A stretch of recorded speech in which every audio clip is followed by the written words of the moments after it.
And we are live with the Angle of Pursuit podcast. I am your host, Kyle Robert. You follow me on Twitter at NotoriousKRO. Brian Twining, it's week one. How the hell are you? I am so effing excited, dude. I got like 5 hours of sleep last night. I was up at the crack of dawn, making a pot of coffee, getting my laundry done, and just it's like Christmas for me. Yeah, sleep's overrated. Nobody needs that shit. Nah. Retweet the hell out of the podcast if you're joining us. Try and get as many people in here. We are here. We are going to answer questions. We are going to talk some of our bets for the week. We're going to update you on some injuries, some start sit, all that good shit. And without further ado, Brian, before we dive into all that, what is the one thing, player, team, situation, game, whatever it happens to be, that you really want to watch this week, or that you want to dive into, or that you want to see what happens, whether it's fantasy or betting or otherwise? I'm gonna go chalk here, but I think that has to be Tom Brady with the Tampa Bay Buccaneers. Now they're saying that Mike Evans is going to be active after missing 2 consecutive practices and being downgraded to doubtful and coming back up to questionable. And then even if he's there, is he going to be limited? And then does that mean that Chris Godwin has to slide to the outside, which he's more than capable of doing, but we don't know like how effective that's going to be for that team. And then Tom Brady's working into this offense. They got to play the Saints, Super Bowl contender. There's just so many great storylines in that game. I think that's my favorite game of the week. Okay, let's dive into that before I answer mine, because I think, as you mentioned, there's a lot going on there. I'm really curious to see what the Ronald Jones, Leonard Fournette, what that running back situation looks like, how many touches these guys are getting.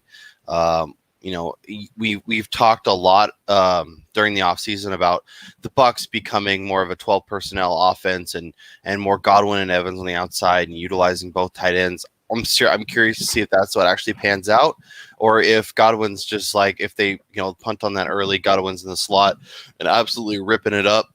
I think Evans' availability is going to play in a lot to what kind of sets they're going to be running, because if he's not able to go, they're going to be running out with Scotty Miller and Justin Watson on the outside opposite Chris Godwin. And then I do think we see a lot more 12 personnel, which then kind of injects a little more Leonard Fournette, I think, because just running those traditional running plays, I think Fournette, those are easy plays for him to learn. He doesn't have to get into pass pro very often. But if they're all go, I'm like you said, I forgot to mention the running back situation. Bruce Arians is still telling us that Rojo is the guy right now, and it's his job to lose.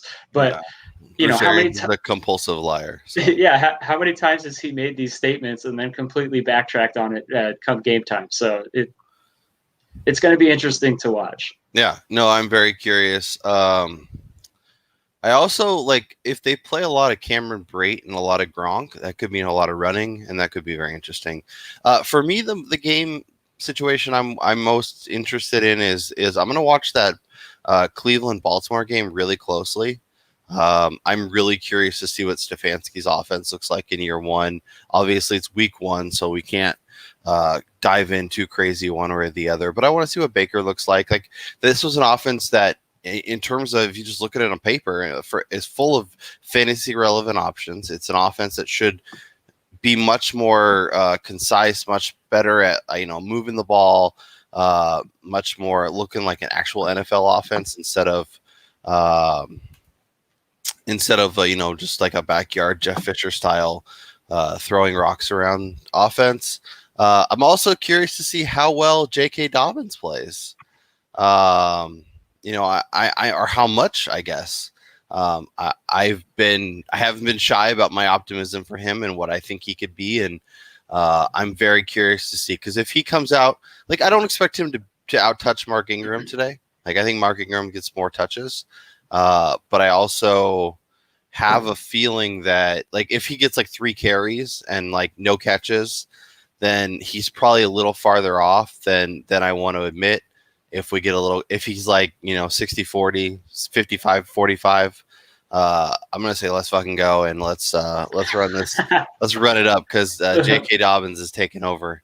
Yeah, I think we're gonna see a few of those hot hand approaches, and the Zoo by myself made the comment about seeing Rojo, getting the first 3 weeks, seeing his touches kind of decrease as we get further and further into the season with Fournette being worked into it. And he also makes a comment like, what if Ronald Jones is just out there tearing up defenses and just shredding? Yeah. Are we going to see them, get Fournette in there, or is that going to be a lost addition for them?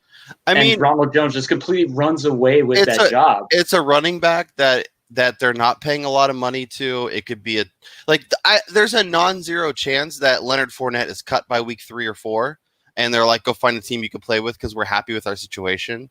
Ronald Jones is terrible as a rookie, much better in his second year. Yep. Feels like as a person who thinks Ronald Jones is good, you could spin it as this is an insurance policy. If you're someone who thinks Ronald Jones is bad, you could say, see, he's terrible, they're replacing him. So I think the first couple weeks are going to be interesting. Let's shift and talk about the Washington Philly matchup. Obviously Miles Sanders, one of my fantasy crushes, is not playing, did not travel. Already the injuries are just piling up for the Eagles. Yeah. Boston Scott is your starter. Corey Clement is actually incredibly interesting, especially if you're in deeper leagues. If you're in, we're in a situation where we're in week 1 and we have a laundry list of players who are banged up, not playing, whatever the case may be. We did get a question in the chat. Nick Chubb or Boston Scott? I feel like I think they're a lot closer than people think, just with the kind of how we all know Kareem Hunt is the passing down running back there for the Browns, and we saw it over the last half of the year where he just completely stole that role in that offense. And it begs the question, how productive are the Browns going to be on the ground against this Ravens defense, who is one of the tops in the NFL? And if it's dependent on game flow, if it's going the way that I suspect, I actually think this game is going to be a lot closer than the line says at 7. Chubb, you cannot sit Chubb, but if this game gets out of control early, you're going to see a lot of Kareem Hunt, and then I would probably go. It would be a situation where you would be second guessing yourself not playing Scott over him. But as of now, I'd probably lean Chubb. Yeah, I'm still playing Nick Chubb. He's probably a guy you drafted in the first or second round. I love Boston Scott's upside, and as somebody who didn't draft a lot of running backs early, Boston Scott found a home in a few of my lineups this week. I told you all to draft him, and here we are in week 1. We're already playing him. I think he could be really good this week. But I also think Washington's defense is a little better than when we're ready to admit, especially they added Chase Young. They have, some good they have talent on all levels. Landon Collins in the secondary, they have pieces that could make things interesting. And we'll see what Ron Rivera did with this defense and what it kind of looks like early. But I think this is another game that's going to be a lot closer than people want to admit.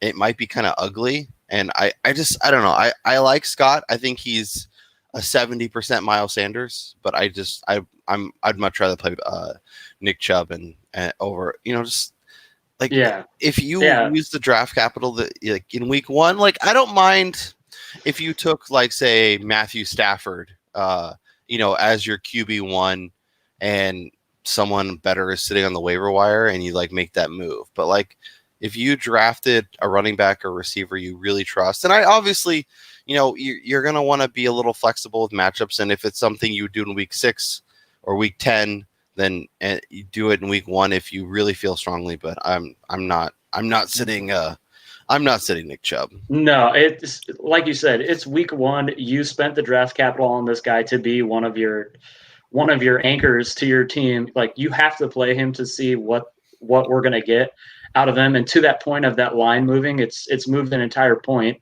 with Washington now only a 5.5 point dog. And there's a lot of interesting things on that Eagles offense as well. If we're looking at guys that are, dart throws, like Dallas Goedert today, to me, is easily going to fall into that tight end one conversation with Jalen Reagor still kind of, we don't know how healthy he is. Alshon Jeffrey's not playing. It's Deshaun Jackson who is one go route away from ripping a hamstring. Yeah, and then they have Greg Ward. Deshaun Jackson is set to have his Sammy Watkins week 1 blow up. Everyone overreacts, says I should have played him everywhere. Yep. Yep. So if you're playing DFS this week and you're not playing him, like I would fix that. But beyond this week, I have no interest in Deshaun Jackson. Shouts to all you jumping in, come in to hang out. Don't be afraid to drop questions, whether it's fantasy, betting, otherwise. We're happy to talk about whatever you got. Brian, let's keep ripping through our names. Kenny Golladay is out. I mentioned Matthew Stafford. Obviously, Marvin Jones becomes a hell of a lot more interesting. TJ Hawkinson. We'll see. I'm really curious to see the kind of how involved Deandre Swift is. But if you're like, we both really like Matthew Stafford. We were big Matthew Stafford proponents. But this week against the Bears without Kenny G, I guess if you can, like, I'm going to throw some names at you that might be available, and you let me know, what you're doing. So like, for example, Jared Goff at home versus your Dallas Cowboys. If Jared Goff is available, are you dropping Matthew Stafford to pick him up? For sure. I actually have Goff as a surprise, the number 7 quarterback this week, going up against that Cowboys defense, sans Byron Jones on the outside. I have Jared Goff as QB3 this week. Okay, so we're kind of on the same page. Let's go.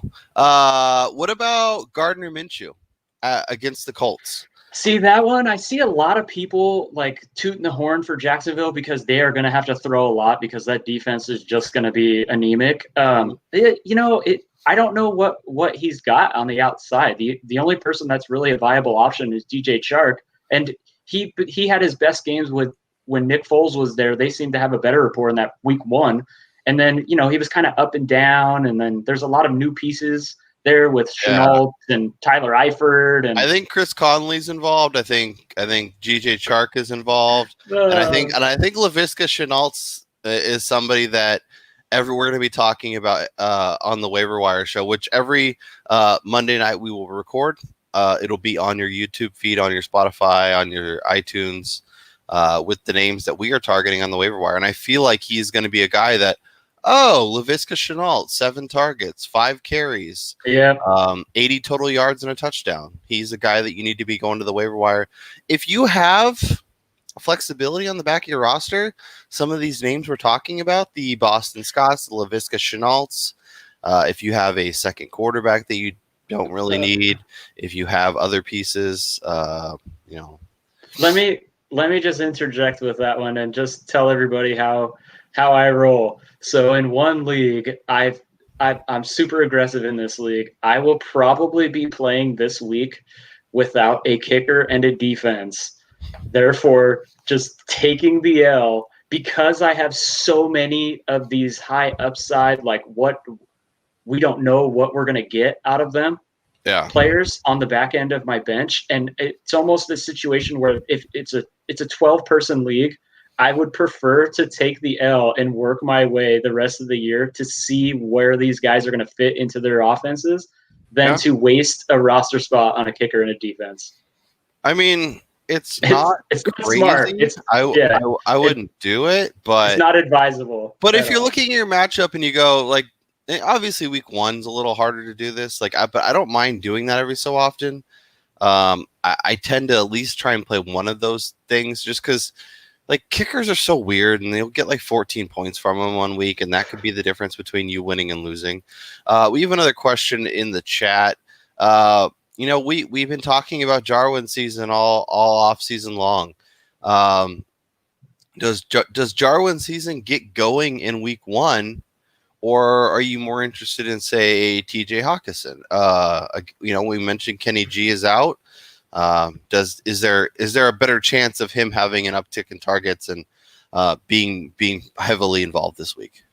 I think that I think that decision is going to be based solely on preference because they're both in a situation where Hawkinson plays on a team where he's likely to be either the number 2 or 3 option today, but it's going to be a slower paced game with both the Bears. They want to run the ball, keep the ball away from their own damn quarterback and Mitchell Trubisky. And then with the Cowboys situation, that's going to be a boat race, but there are so many options on that offense. He's not guaranteed the amount of work that I think that Hawkinson is going to see, but the touchdown upside is more on Jarwin's side, I believe. Yeah. I'll tell you this, and this, I'm helping a fellow league mate out, so this will probably come back to bite me, but I'm playing Mike Gesicki over both of them. I'm playing Dallas Goedert over both of them. Oh, yes. And I'm playing Jack Doyle over both of them. Good calls. I love all of them. I actually have a prop bet with Dallas Goedert, 2+ touchdowns today at 4.5 to 1. Seems kind of shallow, but I think it's possible. But I'd rather, if it was 6 or 7, I'd be more interested. Oh wait, let me take that back. It's actually larger than that. So okay, yeah, I was gonna say that feels. Bet 5 to win $75. So that's good payout. That's never what I'm mind. talking That about. one's really good. Yeah. Cortland Sutton, Drew Lock is another quarterback that we're kind of excited about. I'm really curious to see what this Broncos offense. Obviously, they don't play till Monday, but Sutton's out. Noah Fant potentially get a boost in that scenario. Obviously, we'll see what the Jerry Jeudy hype train looks like, and if that gets rolling in week 1. But you think Noah Fant becomes more interesting, or is it a lot of Philip Lindsay and Melvin Gordon and not so much Drew Lock? Yeah, that injury really got me because I have Sutton in a couple leagues, and it's I'm playing somebody today over waiting on the situation, and I think that's a huge hit to this Broncos offense this week, especially going up against the Titans defense where most of their corners are of the shorter stature. And Cortland Sutton was going to be able to just tower over those dudes. And now we're going to get matchups of, similar size athletes. And as good as Jerry Jeudy is, he is a rookie. And we don't know what kind of rapport he's going to have with Drew Lock. They have KJ Hamler, who another shifty burner. I think Fant becomes the favorite in the red zone. So if you're looking at a touchdown play, a high upside ability to get down the field, make those jump balls if they're in the red zone and Lock is looking for somebody, I think Fant becomes option numero uno right there. Yeah. Shefty's tweeting. I'm responding. Tevin Coleman. There's been rumors that he may or may not play. The air quality in Northern California is horrendous right now. If he doesn't play, Jerick McKinnon becomes a lot more interesting. Obviously, you feel a little bit better about Raheem Mostert, but in terms of that whole just whether the game actually happens, air quality is not great right now. They're saying about 200 is when they'll assess and decide whether to cancel it. I think the Giants and Padres actually playing a doubleheader today is a good sign for the game to get in. But are you concerned if you're starting Kyler Murray or DeAndre Hopkins or Raheem Mostert or George Kittle that they may not play and they may punt on this game and how it affects on the schedule? I think because we're dealing with air quality concerns and not COVID, I'm not as worried about what's going to happen because I feel like they would just delay the game to tomorrow, Monday or Tuesday, and even move it to Arizona, which we've seen happen to the Chargers back when we had crazy wildfires here. They played in Arizona. So, I'm not too concerned about having those guys in my lineups. Okay. Yeah. I'm curious to see with some of these scheduling things, how it's going to affect our fantasy season as we roll along, whether that's this Tuesday game actually goes into this week and we'll see how it goes. I'm not optimistic on the NFL. Let's talk about the pass catchers in San Francisco because Deebo Samuel was a guy that, he's going to miss the first 4 weeks for sure. Then, he might be ready for week 1. Now he's starting on the IR, going to miss the first 3 games.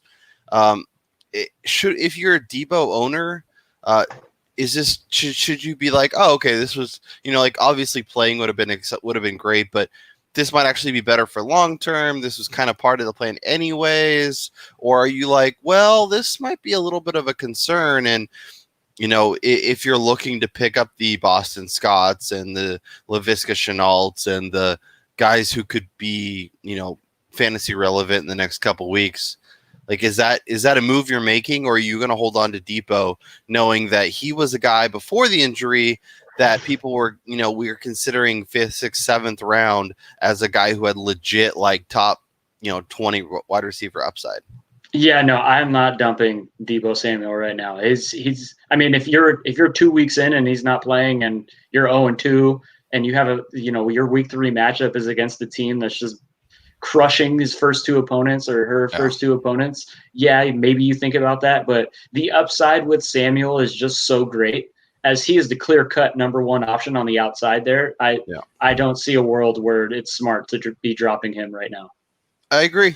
If you need a receiver to play today, though, Kendrick Bourne is somebody that has been involved in this offense, a guy that I've been drafting super late in all my deeper leagues, in leagues where I might actually need to play him. And I think he could have a big game here, like especially in DFS. He's going to be dirt cheap. And I think he's a guy that could see a good amount of targets. And, last year was a guy that Jimmy looked for in the red zone. So maybe you don't get 10 catches or 8 catches, but, maybe 3 or 4 for 50 yards and a touchdown. When you're looking at potentially not having Mike Evans, you're looking at, Mike Williams isn't gonna play. Oh wait, actually Mike Williams is gonna play. I don't want to mess with any of that. Imagine those rosters with Evans, Galladay, and Mike Williams now. And Cortland Sutton. I guarantee you that exists. I guarantee you for sure. There's some rosters with Sutton and Evans and Galladay and or some combination, and people are like, "What the do I do today?" Scramble, and then scramble. Let's see. Anything else fantasy wise before we jump into some of our initial betting thoughts? And obviously, as stuff pops up, we will jump into it. We will address it. But it doesn't seem like it is. So let's focus on the lines, and let's start with the early slate so people can get their bets in. Obviously, if you missed it, go check out our show each and every week where we break down our favorite bets for the week. Brian, have you noticed any line movement, whether it's in your favor or away from your favor this week, as we kind of trend towards Sunday morning and a lot more people getting involved at their sports book? Well, prior to the show, we were talking, and one of the ones obviously is the Broncos are like they were adversely affected just kind of leading into the beginning of the season, and the injury to Cortland Sutton hasn't helped them, as they opened the year as favorites a couple weeks ago when the lines initially dropped. Now they're 3-point dogs, and so I'm losing money on a bet I made 2.5 weeks ago picking them money line, and then you shouldn't have bet against the Titans. Although, let me tell you this: one of my I don't want to say I blindly bet anything, because like that seems like a losing proposition. But one of my favorite things to do is underdog on Monday Night Football, just taking them outright. So often, the home dog in a primetime game is just money. I could absolutely see the Broncos winning this game. Obviously, last year this was a Ryan Tannehill's first start, I believe, and it was a barn burner of a 16-0 shootout. So hopefully we get a little bit better of a game on Monday night. But I don't hate it. But yeah, I mean you're losing value, and that's the thing about getting in on these numbers is sometimes you can gain value like your other bet, and sometimes you lose value like this one. Yeah, I do think it's interesting how many home dogs we are seeing this week. Like one of our favorite games, the Raiders and the Panthers, with Carolina being a 3-point dog at home to a Raiders team who, they've had a lot of turnover on the defensive side of the ball. People are really excited about the people they've added on offense at receiver. but we don't know what we're going to see out of them. And then Carolina, they've got a new offensive coordinator in there. This offense is likely to be really good going up against that Raiders crappy defense. And I think that's a great spot to make some money there, to take Carolina with the points, as I think it's going to be a lot closer. And I actually think Carolina is going to win, as we talked about during the NFL Best Bets. That game, the Rams open as a home dog to Dallas, probably based on last year's performance, when even the Cowboys are traditionally a 500 team, so they're not a juggernaut by any means. So I think there's value to be had today on home dogs, even going money lines, getting crazy, and taking all home dogs minus the Jaguars, and putting a small chunk of change on that to see how much you can get back. We got a question in the chat. Cam Newton or Carson Wentz this week? Obviously, Newton has an offense with a lot more health, but they also have an offense that has a lot more question marks, a lot more what do we expect? Is this going to be a run heavy? We haven't seen Cam in over almost a year, or Carson Wentz, who looks like Rager's going to play. They have Goddard, Ertz, no Miles Sanders. If you had to start one of them, where are you going this week? Man, that's a tough one. I am probably leaning Carson Wentz. Just I like his passing upside a lot more than Cam's, and the likelihood that New England's just going to pound the rock. Yeah, and we've seen Greg Ward actually be good. Plus, I like Washington's defense. I think they're trending in the right direction. Miami's is much better. The one thing I will say, and we'll see, but Jared Goff is somebody I'm starting over both these guys. Yep, agreed.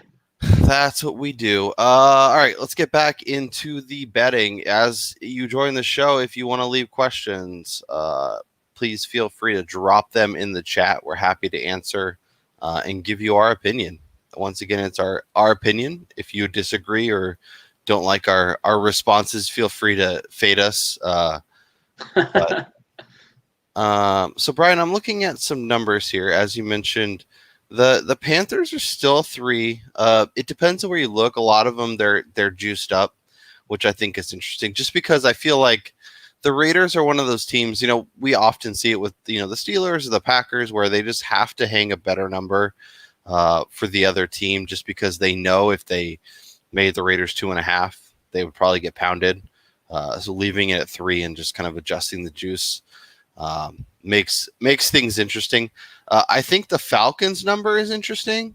Depending on where you look, the Falcons are either like a 1 or 2 point favorite or a 1 or 2 point underdog.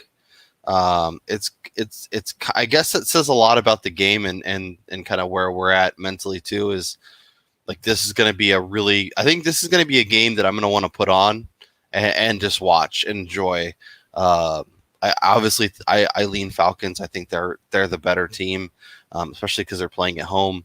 But it's kind of interesting to see the fluctuation in the number. Yeah, like we talked about on the Best Bets pod, I'm really more leaning towards either the total over. I like the over in that, or the team totals in that game, because even though we're both kind of on the train of the Atlanta Falcons being a little bit better than what people expect this year, but for some reason the Seattle Seahawks are a team who always win close games, and Atlanta, they lose those games. So it's a line that's really sketchy. Like you said, at certain books, it's almost a 2 point difference, and it's actually moved 3 points in favor of Atlanta over on Bovada. With them now the favorite, they were opened up as a 2.5 point dog. So it's a difficult game to bet. It might just be one, like you said, to just sit back and enjoy all the scoring. Yeah. That's interesting. I like looking at the public money, and you always have to take these numbers with a grain of salt, just because you don't know exactly what they mean when they say stuff like that. But the tickets to money count is always interesting to me. And despite only getting 24% of the bets, the New York Football Jets are getting almost 60% of the money. It's per Action Network. So that is interesting. I'm curious if that's more of a slugfest and they'd expect it to just kind of not be that great of a game, or what? We got another question here in the chat. So it's a start sit. Devontae Parker, Adam Thielen, Hollywood Brown, Henry Ruggs. I'm guessing. Well, let's just rank them. So I think Thielen, and then Brown, and then Devontae Parker, and then Ruggs for me. What about for you? I would go Thielen, Parker, Brown, Ruggs. I think the opportunity that Parker will have, even with the injury concern, just the fact that it's him and Preston Williams, and they're going to want to sling it with Fitzmagic, as opposed to Marquise Brown, who he plays in a run-first offense. Mark Andrews is the top option there, and we've seen it before where he's getting four targets a game, and two for 20. And I don't think there's a chance that's what Parker puts up. Yeah, I'm expecting a big season from Hollywood this year. I think he vaults into that, upper echelon of wide receivers. I don't think he's not necessarily the Julio Michael Thomas level, but kind of that next tier. I think he takes a big step. So I think that starts this week. So I'm a big fan of Hollywood. But if you went Devontae over him just for kind of a safety of targets and volume, I wouldn't hate that, especially because this is PPR. I would probably feel a little better about Parker, but like I said, I'm a big Hollywood Brown fan, so I'm going to ride that all the way this season.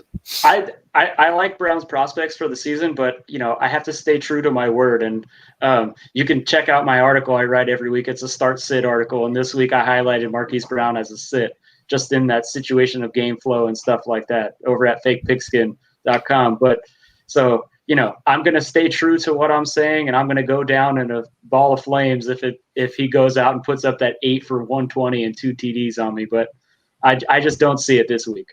Yeah, no, and that's fair. Like I said, I really want to watch that offense in general and see how much Miles Boykin can be involved. See what the running back splits are. See, what the Browns are doing on offense. I think there's a lot to be excited about. It's interesting. We didn't even like hit on the Raiders. Henry Ruggs. That situation is so fluid right now. I'm in a wait and see mode. I mean, in PPR, if I'm starting a Raiders receiver, I think we can both agree that it's Hunter Renfrow. Oh, for sure. And another guy I talked about on the article, he's so undervalued this week. Yep, I'm ready for 14 targets, 8 catches. 35 yards. Yeah, exactly. He's going to be running those little 5-yard slants. Absolutely. Brian, I have one question for you as a resident Cowboys fan. The wide receiver in Dallas that scores the most fantasy points today is Michael Gallup. Michael Gallup. Got it, everybody. Come on. All right. No, I'm 1,000% with you. Michael Gallup is going to have a monster game today. I am starting him in a few leagues. I am starting him over players that some people might scratch their head. We'll see what happens. But I'm expecting, obviously, we keep talking about that game, and we expect it to be a shootout. And okay, so actives and inactives are coming in right now. Not to get off that Cowboys game, but for the Lions, rookie cornerback Jeff Okudah is officially inactive for them. Which where do you think that moves A-Rob up into the rankings, and what do you think his upside is this week? Number of fantasy, I think he could be the top scoring fantasy receiver this week. Yeah, I just want right to see that game needs to be we'll see. Like that, I worry that game is a little more run heavy than we expect. I mean, I'm curious to see what David Montgomery looks like. As far as I can tell, he's supposed to play this week. But yeah, I think 100 and something yards, 2 touchdowns, very much in play for Allen Robinson. He's a top 5 option for sure. And I think he could finish as the number 1. An update on the Eagles. Lane Johnson is inactive today, which is a big deal. Yes. Chase Young is going to get his first, second, and third NFL sack today. like you said, I think this is one of those sneaky home dogs that the Redskins could surprise, the Washington football team could surprise some people today with that front four. They are going to be in Wentz's face all day. Yep. And I'm feeling a little more. Man, I still like Wentz over Newton, but like I don't feel great about either of those situations. I think he peppers the hell out of the tight ends, and Zach Ertz and Dallas Goedert both finished like top 5 at the position this week, with both of them seeing the majority of the targets. Yep. I think that's kind of the route that game goes. Definitely. Let's keep it rolling. I'm gonna pull up some stuff for us to talk about. Well, in the meantime, I will just mention, in one of my fantasy leagues, my wide receiver situation is one that people should be very jealous of, as I have to choose between Julio Jones, Devontae Adams, Allen Robinson, and Michael Gallup today. And there's only 3 potential spots for these guys. That's rough, my dude. That is rough. It's, in being a Cowboys fan, I want so bad to work Michael Gallup into my lineup, but just having those other 3 guys who are all top 5 at the position, I think it's just going to be I'm going to cry myself to sleep tonight because Michael Gallup went off and was the wide receiver 1 over all 3 of these dudes sitting on my bench. So Allen Robinson is a no. What were the other 2? Michael Thomas, Julio Jones, and Devontae Adams. Yeah, you Michael Gallup. Sorry, buddy, you got to stay on the bench for this one. Oh man. So with the lines being patient on certain teams, aka the Washington football team, can really pan out.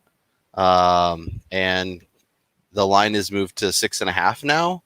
When it was like 5.5, 6 with the heavy juice. Yeah, when we started. Yeah, so be patient, wait for the number that you like, and be ready to pounce. When that happens, we talked Cowboys receivers. When we're talking Rams pass catchers, the most productive fantasy pass catcher on the Rams this week will be Cooper Kupp. It's Robert Woods. Robert Woods is the correct answer. That's the answer we were looking for.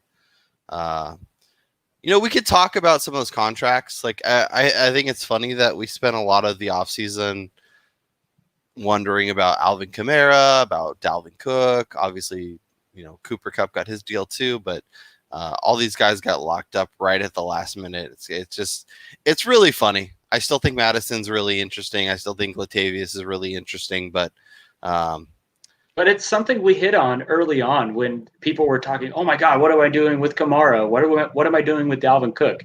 We kept saying, like, these guys are not going to sit out. The leverage that running backs have now in the NFL is almost zero. And they've seen it with every single person that has held out, minus Zeke, that they do not get the money that they're asking for by not playing. So there was no reason to think that they were not going to see the field. And all those people that got to get Dalvin Cook at the back end of the first round when he should be a top 5 pick. Or even top cheers, 7, cheers 8. To you. Yeah. We talked about it when we were talking about the Zeke stuff and the kind of like, I'm a little worried and they fall like 1 or 2 picks. Another question. Keep the Michael Gallup train rolling. Michael Gallup or Deshaun Jackson? Michael Gallup, hands down. I'm with you. Like we talked about Deshaun Jackson and his potential, and obviously Carson Wentz needs a pass catcher, and I could see Deshaun Jackson having his big week 1 game. But Michael, I expect the Dallas game to be such a high scoring up and down effort. I think both teams get in the high 20s, low 30s. And I think Michael Gallup is, the number 1 scoring fantasy receiver in Dallas. And we hit on it before about like the game pace and the way like seconds per play in neutral situations, trailing, win ahead. Dallas is still like top 5 in the NFL, whether they're winning, trailing, tied. And so they're still going to be going down the field. And Michael Gallup in that pass offense, that was, I think third in the NFL in total attempts, or I know they were top 3. Like, you cannot pass up that kind of volume for the number 2 guy on that offense. Also, how exciting is this? Like, dude, I didn't feel like football was going to be here, and now here we are sitting here on Sunday morning talking about players that are going to play today in like less than 2 hours. I like I said, dude, this is Christmas. My family thinks I'm absolutely insane, and they just roll their eyes at me. But yeah, this is a tradition like no other for me.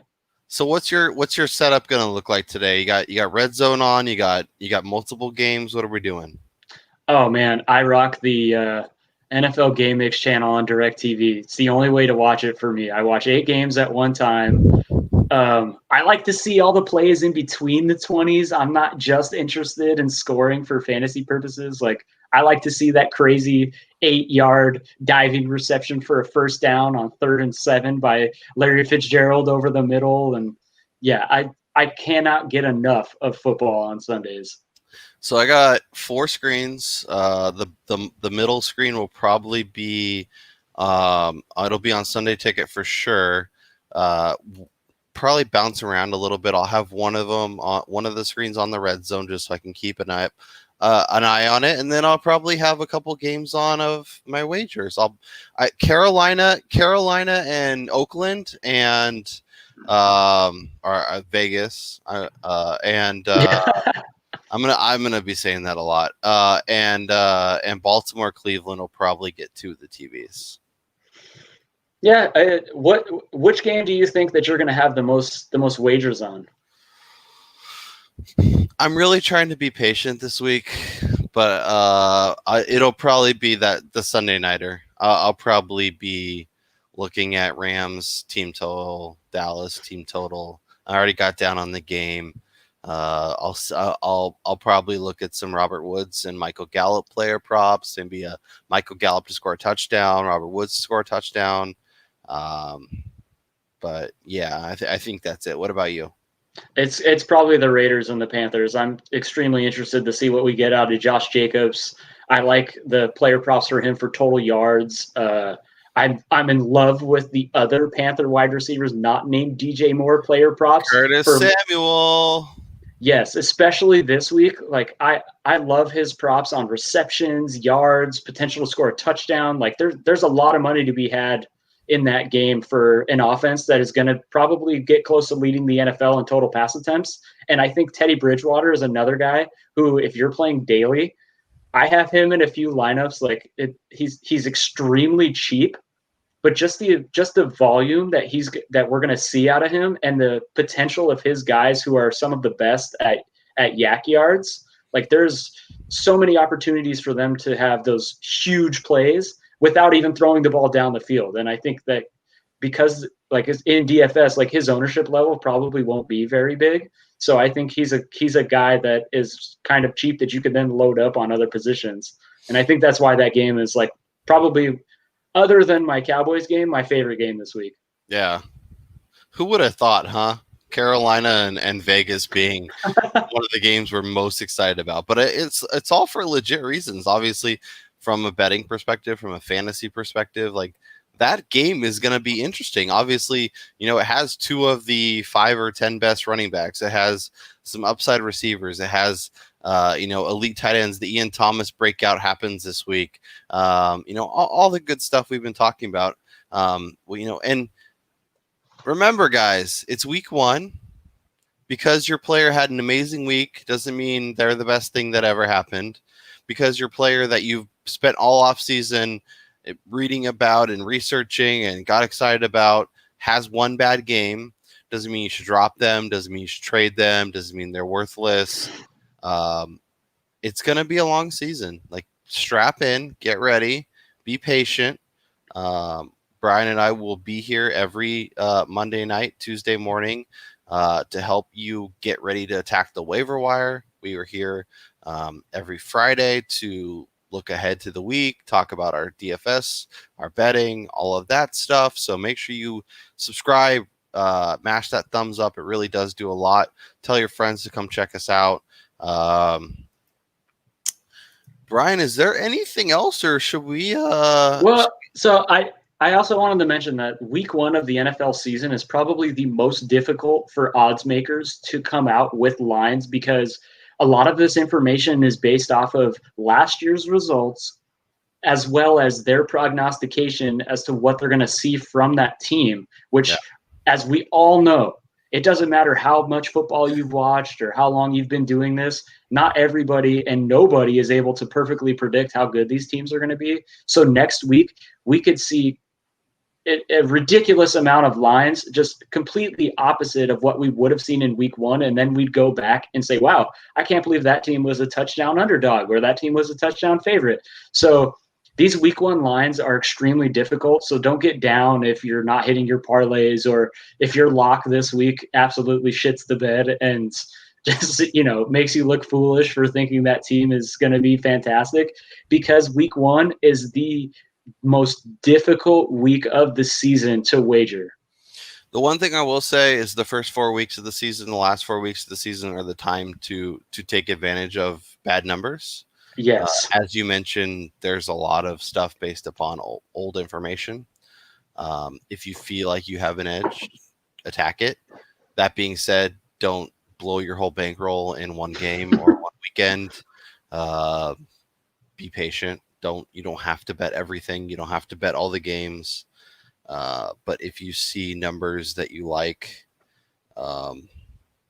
be ready and try and have access to a couple different lines. Like, obviously, if you're in Indiana, you have more opportunities than someone, say, in Colorado or New Jersey. So, know your books. FTN Bets is a great source just to kind of look at a few different lines. But like, I'm looking at the Green Bay numbers on a particular source that Brian and I use. The Vikings are -1.5 right now, where they're 2.5, 3 on most books. And obviously the Packers are kind of, they're adjusting that line because of money they're getting on the Packers. But if you liked Minnesota, being patient is panned out for you. And if you didn't, then like, how are the Patriots favored by 7? I see this one. I think that one is so weird to me, because if before Cam Newton signed there, weren't we all talking about the Patriots being a 500 team and more than likely they kind of reverting into the mean in the Trevor Lawrence sweepstakes? Like, that's how bad they were going to be. Yeah, to me, I find it interesting to think that Cam Newton, who just a year ago most people were talking about that he's washed and he's not the same guy that won the MVP, and we've seen it the last couple of years where he doesn't seem to be the same dude that did win the MVP, and for them to automatically propel them into this higher level of existence of being back to the good old Patriots, even with as many opt-outs as they've had, like. Yeah, well, that's the thing, is their offense and having a really good quarterback means a lot. But their defense is also taking some hits. So we'll see.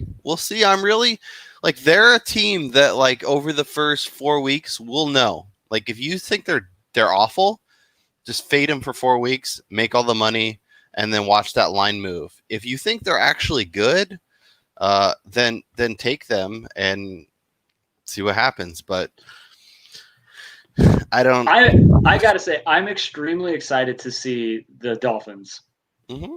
I really think they could be competing, midway through the season for one of those last wild card spots if all those additions on the defense, pan out. We got a tight end question here. Oh, full PPR. We go Jonnu Smith, or are we going Chris Herndon?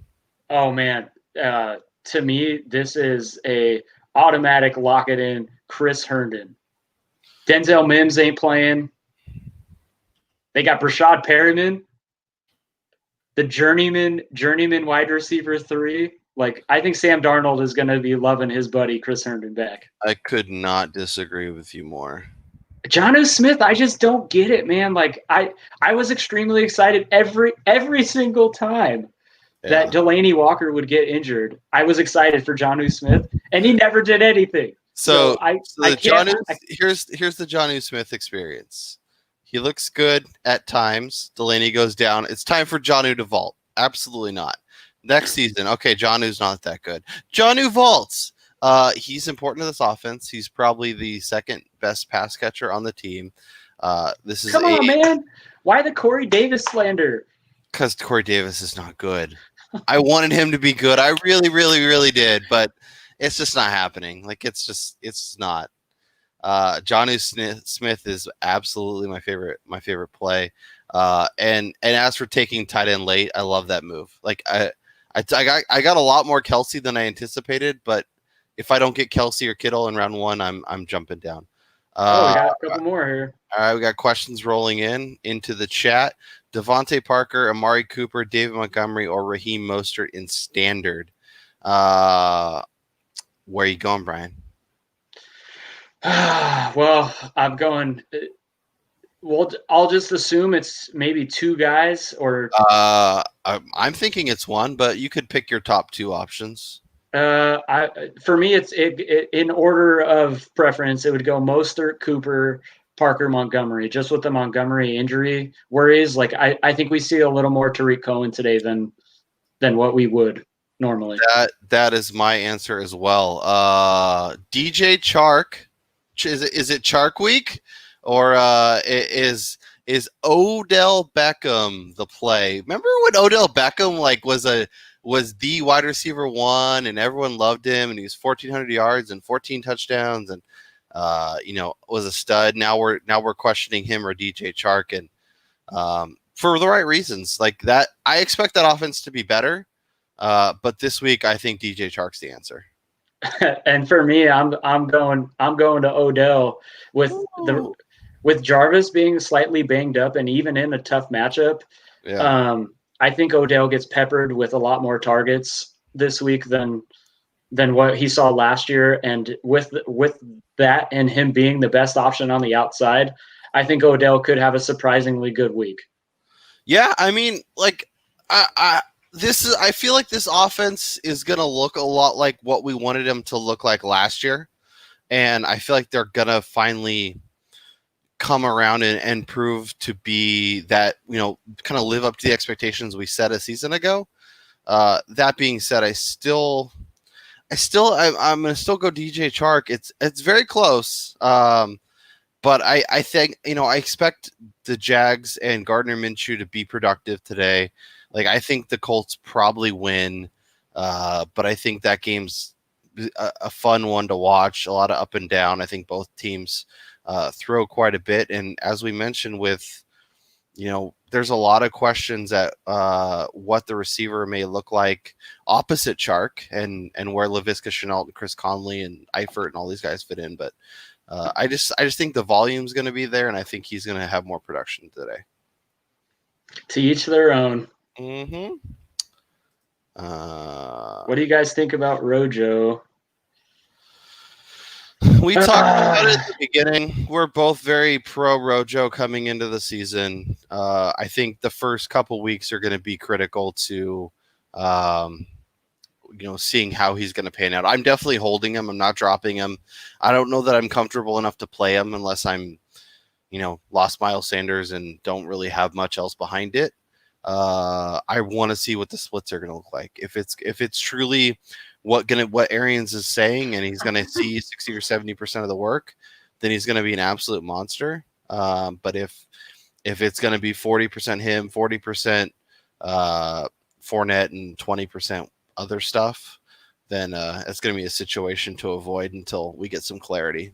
Yeah, it's like you were saying, had they not signed Leonard Fournette, I think he's a smash play just because he would be like the only guy seeing carries. But in this situation, there's so much uncertainty with Bruce Arians, what he's talking about, the Fournette's, ability, his availability today, and just the simple game flow and how much we're going to see Shady out there. Like, are they going to work him in as the third down back, stealing, receptions away? Yeah, I think this situation is one to monitor pretty heavily. I'd be pretty disappointed if LaShawn McCoy gets touches, but we'll see. I think we're also both pretty optimistic in what the Saints are going to do and feel like they're going to win this game pretty comfortably. So I'm curious to see how much actual running they do. Like if it's let's run the ball to see, but I think it's going to be like an aerial assault. Obviously, this game has one of the higher totals of the week. There's a lot of expectations for this game and the offenses that I think it's a lot more passing, a lot less rushing. Yeah, I could definitely see that. And with again, I said before, I think the Saints are my favorite pick this week. Like I just think the combination of their defense and how efficient their offense is, and now they've added Emmanuel Sanders out there. I just don't think Tampa's up and coming defense is going to have an answer for that, and they're going to be trailing early, Tampa, which then in turn also begs the question of who the hell is going to be the running back in third down and passing situations for the Buccaneers, minus Dare Abunleone, however the heck you say his last name, So yeah, I think like you said, it's an up and down game, and the running backs are just going to be cycled in and out all day. Yeah, no, I think, I want to talk Emmanuel Sanders really quick because he's a guy that I think we didn't really talk about a ton, and we kind of just, he's fine, whatever. I think there's an opportunity for, like, we tried the Traquan Smith thing for a while, and we tried to push other options. What if Emmanuel Sanders is just awesome across from Michael Thomas, and this is an offense that, like, okay, Kamara's there for sure, but what if Michael Thomas is like a top 8 receiver and Sanders is like top 20? I could definitely see that wind up happening. I think it's crazy. I was looking at player props the other day prior to the season starting, and Michael Thomas's over-under for receptions this year was like 119 and a half. And to think that that's like the norm in an offense that does have Sanders, who is a legit, wide receiver, low end wide receiver one in real football, into a great like Robin to a Batman. I could definitely see that happening with Sanders also seeing 100 plus targets on the outside and then finally kind of distributing the ball to multiple people. Yep. I'm really interested to see, as a Kamara fan and somebody who has him in a few leagues, how that impacts his role in the passing game, having this other option on the outside. Yeah. No, I think it'll be definitely interesting. It's funny. I'm getting all the notifications from my league mates are out there making moves and adjusting their rosters. And, a lot of people were, holding defenses or waiting till today to add defenses and kickers. And all right, it's PPR. We need a flex. We got AJ Green, which we haven't talked about him very much today. Should be good to go. We'll see what Joe Burrow does. James Conner and Deshaun Jackson. If you have to put one in your flex, where are you going? Oh, James Conner. I'm with you. Even though it's PPR, James Conner. I feel like he is the answer. Scott or Chark, I'm assuming that's Boston Scott. I am going DJ Chark. We got questions rolling in. Let's go. Give me Boston Scott. Boston Scott. Oh, Jesus. You hate DJ Chark. What? I love DJ Chark, but I just love him so much that I'm going to put him in a closet underneath the stairs like Harry Potter. Yeah, I love what Boston Scott can do. But we can't agree all the time here. No, it's true. It's actually better when we don't. Give me the running back over the wide receiver. That's kind of the way that I look at it. David Montgomery or Marlon Mack. Damn. I'm going David Montgomery, and for me, like, I guess the Colts running back situation is another thing we'll have to monitor over the first couple weeks. But let me just say that Chiefs Thursday night game. I apologize. I was completely wrong. They want to give Clyde Edwards-Helaire the role immediately, and he looks fantastic. So go ahead. Go ahead. No, I was going to say, yeah. I am curious to see if they adjust the goal line a little bit, but I doubt it. But I was all about like Marlon Mack and Jonathan Taylor seeing 50-50 split, but seeing what Edwards-Helaire was able to do and knowing how good of a runner Jonathan Taylor is, I'm a little bit worried about what we're going to see from Mack. So I would probably go David Montgomery in that situation. Yeah, and it sounds like he's healthy enough to play and he's ready to go, and we'll see what Detroit's defense. Yeah, Boston Scott is the GOAT. He's 70% Miles Sanders. I'm excited about what he can be for the first couple weeks. Big Ben tomorrow, Brian. We're both optimistic, I think, on the Steelers' offense and regaining form of 2 years ago. They actually have a real quarterback instead of create a player ones like Duck Hodges. I'm expecting a big outburst from Roethlisberger tomorrow. I mean, we can look at the total for that game. It's pretty high if I remember. What is your thoughts on? Oh, I looked that up on Big Ben for this week against the Giants. So I have Ben ranked as my 8th quarterback. Like I'm both of us are extremely high on Roethlisberger this season. He's never been a guy to disappoint people in fantasy. 5,000 yard seasons. I could see him returning to, similar 5,000 yard form this year with all the weapons that we've seen them develop minus him with James Washington, Deontay Johnson. They've got your favorite tight end of all time, Eric Ebron, and a healthy James Conner. So yes, I love me some Big Ben this week. Yeah, with Trey Burton put on IR, I'm gonna have to go back to my Ebron Island. Keenan Allen or Stephon Diggs? Which quarterback do you trust more, Josh Allen or Tyrod Taylor? Ooh, man, give me Keenan Allen. There's just too much John Brown and Cole Beasley in Buffalo for me. I don't know. I like Keenan Allen with how banged up Mike Williams is. Stephon Diggs, baby, let's go. If he was still wearing purple instead of blue, it wouldn't even be a question. But Josh Allen, the Josh Allen MVP train starts today. Oh, that's right. Josh Allen gets rolling. That Giants defense is going to be not good. Or not Giants, Jets. Yeah, and if you look at, some totals, that 41.5. Although I guess these are both going to be low-scoring games with totals around 40. So, yeah, I'm going Stephon. Ooh, Aaron Rodgers or Derek Carr on the road versus Carolina. We're talking about the shootout. Give me Derek Carr, baby. Woo! Yeah. I think I'm with you. I don't love starting Derek Carr on the road, but we're both in that game's going to be high scoring, up and down. We have questions about who may be the pass catchers in Oakland or Vegas. I'm going to be doing that. But, let me just say real quick about Derek Carr. The fact that he is like minusculely more expensive than the cheapest option at quarterback this week in DFS makes for an incredibly amazing value in a game that we both think is going to be high scoring up and down the field. So I love me Derek Carr and Teddy Bridgewater this week. I think that game is an absolute shootout and surprises a lot of people. For DFS, are you starting Derek Carr or are you starting Teddy Bridgewater? Oh, come on.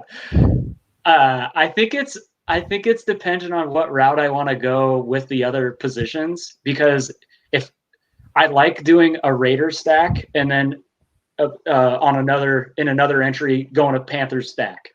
Yeah, I like the idea. So what I traditionally do is I'll stack one offense like with the Raiders. So I might go like Carr, Jacobs, Darren Waller.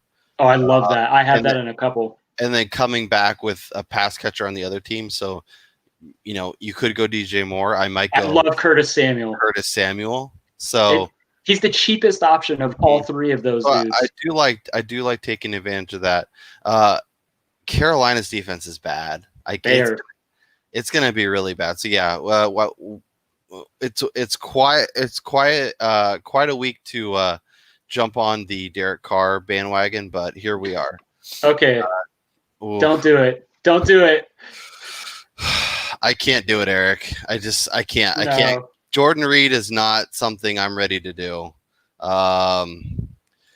If he plays and he looks good and he's involved, maybe he's somebody that I'm interested in a couple weeks. But I think Kendrick Bourne sees the biggest uptick from the lack of pass catchers. The only thing I'm doing with Jordan Reed is, if I have the space on the back end of the roster, is hoping that he blows up and then, totally totally taking advantage of some league mate who remembers his name from his days in Washington and swapping him for a Dallas Goedert or somebody of that nature. I just in it with George Kittle on that team. Like if Kittle went down, maybe he becomes a little more interesting. But I just don't like as much as like they don't have pass catchers outside of Kittle. I think he could be interesting. Cam Akers is interesting. We'll have to see how that running back situation sets up with Malcolm Brown. D'Angelo Henderson's getting some buzz, but do you think Cam Akers is somebody that if you own him and you could be looking at starting him this week, is that a move you're willing to make, Brian, or are you gonna try and find other options and see how the Akers situation pans out? I would prefer to have other options this week. If you're in a PPR league, especially like if you were able to snag Boston Scott after the Miles Sanders news came down, or I like Tariq Cohen this week in a situation where David Montgomery is dealing with a little bit of an issue, but that Cowboys defense is pretty good against the rush. Their linebackers are really quick laterally, and we don't know what the rotation is going to be like. I see that game being heavy passing by Jared Goff, as why we have him ranked accordingly, both of us, with Kyle being a little more aggressive than me. But yeah, I see that game being an aerial attack. Let me throw a couple names at you, whether you start them over Cam Akers. Le'Veon Bell at Buffalo. Oh, I'm going Bell. James White against Miami. Say half PPR. I like White, so. You already said Boston Scott. What about, are you starting a Bills running back over Cam Akers? Oh, man. As much as I love me Zach Moss this year, I'd probably go Akers just with the shootout potential of that game. Yeah. That's a great pick, C-Dog. I like Akers a lot. I'm just not comfortable playing in week 1. But I think you could have got. I think he is a guy that we could be talking about week 14 as somebody who's carrying people into the fantasy playoffs. Yes. Like, especially that offense kind of rebounds like we think it can. He could walk into a lot of volume, and if he's the most productive, because this is a guy that coming out of high school was one of the, if not the most hyped player in his class. At Florida State was supposed to absolutely be a stud.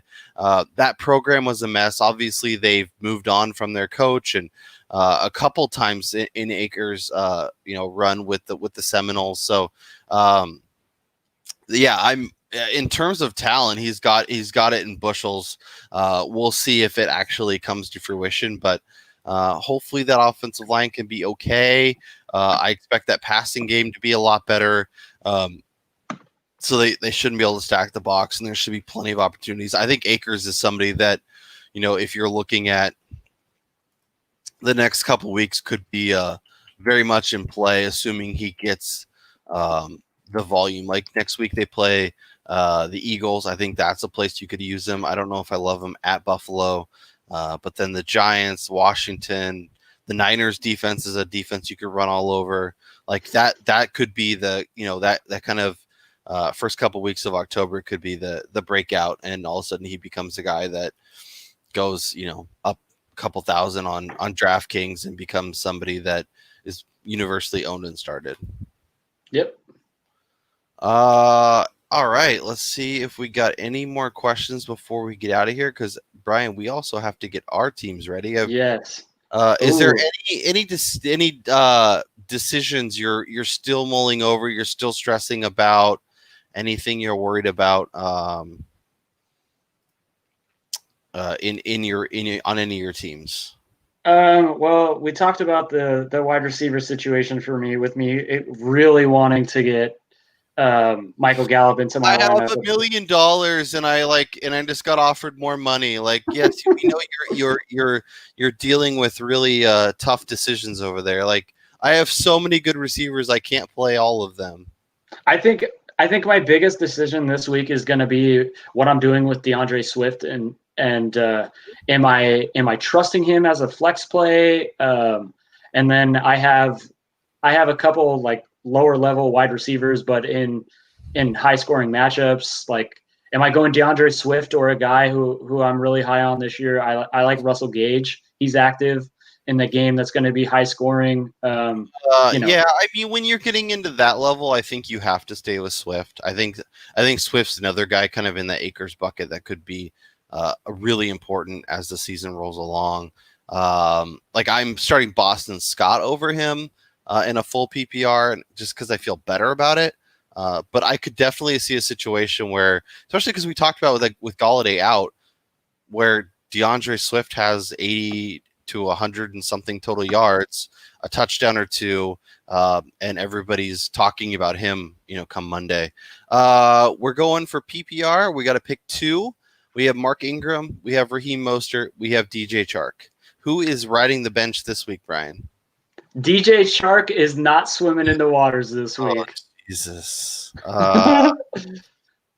I'm sitting Mark Ingram.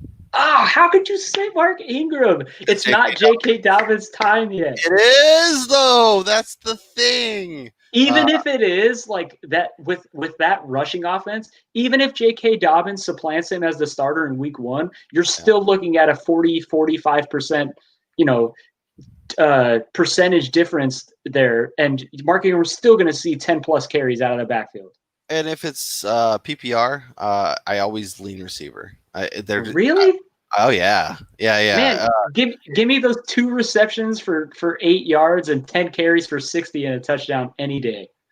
Yeah, but that's like I'll take DJ Chark's 8 catches, 105 yards. Oh, well, yeah, if he gets 8 catches, all right. He's gonna get peppered with targets. DJ Chark is obviously somebody we're very opposite on. Like you're fine with him. I'm a lot more optimistic. We'll see. He's gonna be a guy that I'm apparently more optimistic about. So I'm gonna have to watch. He's either gonna go off today for like 10 catches and 150 yards and 2 touchdowns, and I'm gonna be just laughing on when we get on the podcast on Monday, or he's just gonna be terrible. And you're going to be laughing at me, like being like, how can you be that dumb? Minshew walk, baby. Hey, Minshew is fine. He is going to be fantasy relevant this season. He's going to be a guy that people are going to be like streaming a bunch and using, and he's going to throw 50 times. And I'm excited about the. I also like Minshew and the Jaguars pieces going forward, and for the rest of the year because they're going to be losing a lot of games. Mm-hmm. But I just don't see it this week in a Colts game where we both obviously we think oppositely about how this game's going to go. I see Indy jumping out to an early lead and then just absolutely grading the road with those ginormous hogs out front, and we see both Marlon Mack and Jonathan Taylor just plowing through the line. Yeah, and then we got one more here by Philip. Jared Cook or Jordan Akins? Yeah, so Akins is a guy that I've kind of liked for the past 2 seasons or so. Expecting him to kind of be involved in that Texans offense. Obviously, I just feel much better each week about Jared Cook. Akins is a guy that got a couple targets. Obviously, he scored the touchdown and had a nice play and made some impacts. But I just like he needs, if he was getting 7 to 10 targets every single game, I might be more interested in him. I also have I want to see what this Texans offense is going to look like. Obviously, Will Fuller was the only fantasy relevant pass catcher really in week 1. We'll see what that looks like going forward. So much for our Brandon Cooks. Yeah, but it's 1 week. I know. Brandon Cooks was involved early, and then yes, he was. And then kind of, I don't know if he was hampered or what was going on, but we'll see. Jaguars, the running back situation, is that just nope, I want no part of it. Yeah, I mean, James Robinson, I think is his name, is somebody that I'm willing to, if he's still out there. I still think Chris Thompson is the better play, especially for week 1. In PPR, I would agree with you. James Robinson is available in 45% of Yahoo leagues. If you have flexibility on the back end of your bench and you can drop somebody and pick them up, I would do that. but I'm not playing him today. I need to see something out of him before I'm comfortable throwing him into my roster. And especially as we mentioned, we think the Colts are probably going to win pretty comfortably. So that's why I'm more optimistic on the passing game in general. But the odds of this game being close and them actually being able to run the ball like they want, I'm not super optimistic on that. No. All right, Brian. I think that's it. We went for over almost an hour and 15 minutes. Thanks to everybody who showed up, hung out, asked questions, dug in. We will be doing this every Sunday morning. If you have more questions, if you have tough decisions, follow us on Twitter. You can see our Twitter handles there. For Brian Twining, I'm Kyle Robert. We'll talk to you guys next time. Good luck. Win your matchups. Cash some tickets. Let's go week 1. Week 1.